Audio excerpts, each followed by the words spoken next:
जिन लोगों ने मेरा चैनल सब्सक्राइब नहीं किया है, रेड बटन को दबा के जरूर सब्सक्राइब करें और नोटिफिकेशन के लिए बेल को जरूर हिट करें।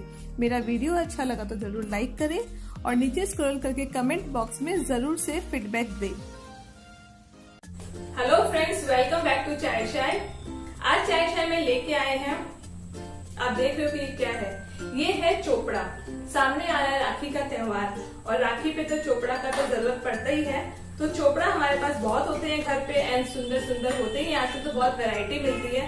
थोड़ा सा इनको अगर और डेकोरेट किया जाए तो ये और ज्यादा सुंदर लग सकते हैं। जब हम लोग कहीं लेके जाए और इनको ट्रे में सजा के ले जाते हैं तो बहुत अच्छा लगता है। तो कुछ घर पे सामान हमारे पास अवेलेबल है और इन सुंदर सुंदर चोपड़ा को हम लोग थोड़ा सा और सुंदर बनाते हैं। तो चलिए शुरू करते हैं और वीडियो को जरूर पूरा देखिएगा।